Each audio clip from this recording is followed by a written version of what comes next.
Now, according to the South China Morning Post, there are three trends in Vietnam's defense strategy: reduce reliance on Russia, deepen ties with India, and strengthen maritime capabilities. Delhi has previously provided training for Vietnamese forces operating Russian-made Sukhoi Su-30 fighter jets and Kilo-class attack submarines. Professor Ding, staying on you. So defense cooperation between India and Vietnam, as we saw there, is not new. So why does Vietnam want to seek deeper ties now? Well, we know that both Vietnam and India in the past 4 or 5 decades, they import tremendous kind of a weapon system from the former Soviet Union and later on to Russia. So it's totally impossible for Vietnam to shift from the Soviet system to so-called American system. So in the interim period, I would say, it's probably wise to import some kind of a weapon system from India, because India, as I said, India also rely on and has tremendous technological cooperation with former Soviet Union and the current Russia. So it's somewhat, as I said, interim period is good for Vietnam to import from India in order to modernize so-called weapon system. During the interim period, there's no choice for Vietnam, but they have to import the system from India. And instead of import from Russia directly, because Russia now have to spend all focus on the Ukraine war.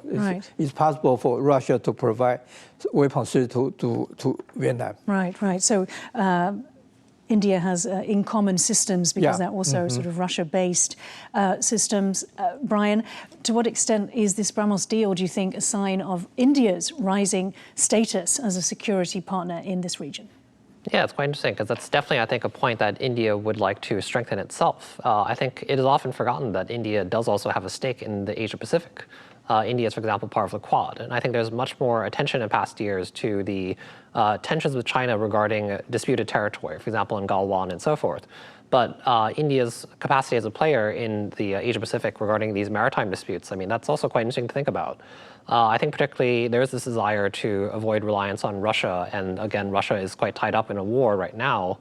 But I also think one sees these regional trends in which the Philippines, for example, also, which historically is more linked to the US weapon system, seeks to also hedge bets by having purchasing arms from different countries, and in that sense, avoiding over-reliance. And so that also is a parallel, I think, with Vietnam.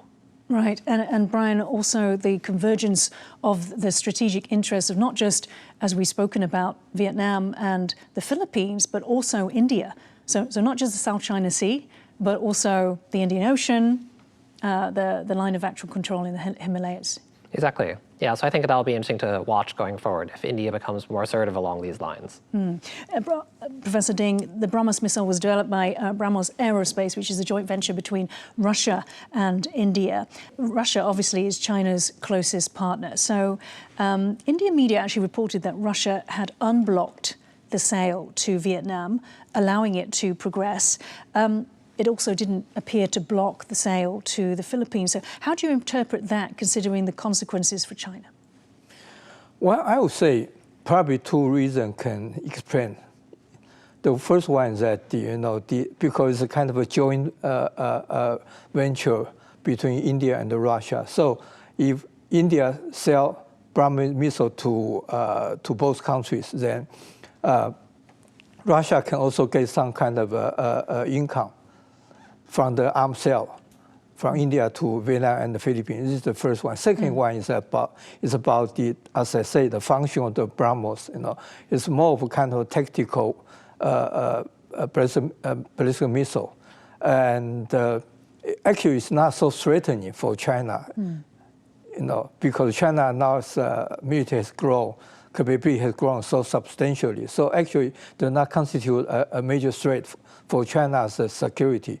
And because short range will not hit China's continent, Chinese continent. So basically, I would say. But it might hit some of the military bases in the South China Sea. Depend on where you launch, but basically, I would say will not hit the China's continent, basically, yeah. That's what they're most worried about. Yeah. Brian, how do you think the sale of this Indian missile will affect the relations between India and China, which have been supposedly warming up? Yeah, I mean, it's quite interesting as a co-developed project in that sense, because particularly China and Russia have been pushed more into alignment by current geopolitical events in the world. But then India is, of course, increasingly aggressive towards China. And I think there's this kind of pattern of escalation on both sides at this point. So that I think it's actually quite interesting to watch with regards to this weapon system, how it is actually both India and Russia there. You said that India is increasingly aggressive towards China. In terms of rhetoric, of course. I think the part of it is the nationalist rhetoric in India has particularly risen, particularly under Modi. And so oftentimes this will lead to this kind of provocative stance regarding China. But I thought that took a step back once the two leaders met, and then there was the agreement to sort of. That's right. But Modi does also answer to his base. And so I think that this will come up again in that sense. Okay. 8 years ago, India cleared the BrahMos missile for export to Vietnam. Both sides have been in talks over the deal for years. Experts say likely due to Russian concerns and technology transfer negotiations. In December, Vietnamese company Vitel unveiled its own shorter-range subsonic anti-ship missile, VSM-01A, as well as the VCS-01 Trong Son coastal missile system. Now, when it comes to Taiwan, the country has produced its own indigenous missiles, including the Xiongfeng or Brave Wind series. The Xiongfeng 3, Taiwan's first supersonic missile, has an extended range of 400 kilometers, and the subsonic Xiongfeng 2E is among Taiwan's longest range missiles, with an extended range of 1,000 kilometers, specifically designed for land attack missions. Meanwhile, the Qingtian, formerly known as Yunfeng, is a surface-to-surface supersonic cruise missile with a range of 2,000 kilometers that you can see here, that can reach targets deep in northern and central China. Professor Ding, so how would you assess Taiwan's missile arsenal? We've spoken a lot about the Vietnam and the Philippines gaining these missile systems. I would say first, Taiwan Xiongsan Institute really has done a tremendous good job to develop all kinds of different range of missiles. Second is about with China's growing military capability and create a so-called asymmetric situation in the Taiwan Strait. So for Taiwan's military purpose, and probably Taiwan need to develop some kind of a missile able to have kind of strategic deterrent function.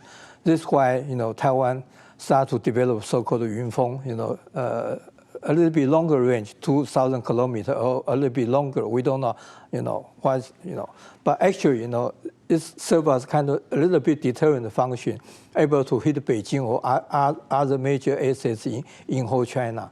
I would say it's kind of a political signal to Beijing. We are really serious to prepare ourselves to the worst situation. Yeah. And Brian, of course, that sort of move to sort of greater strike capability, as Professor mentioned.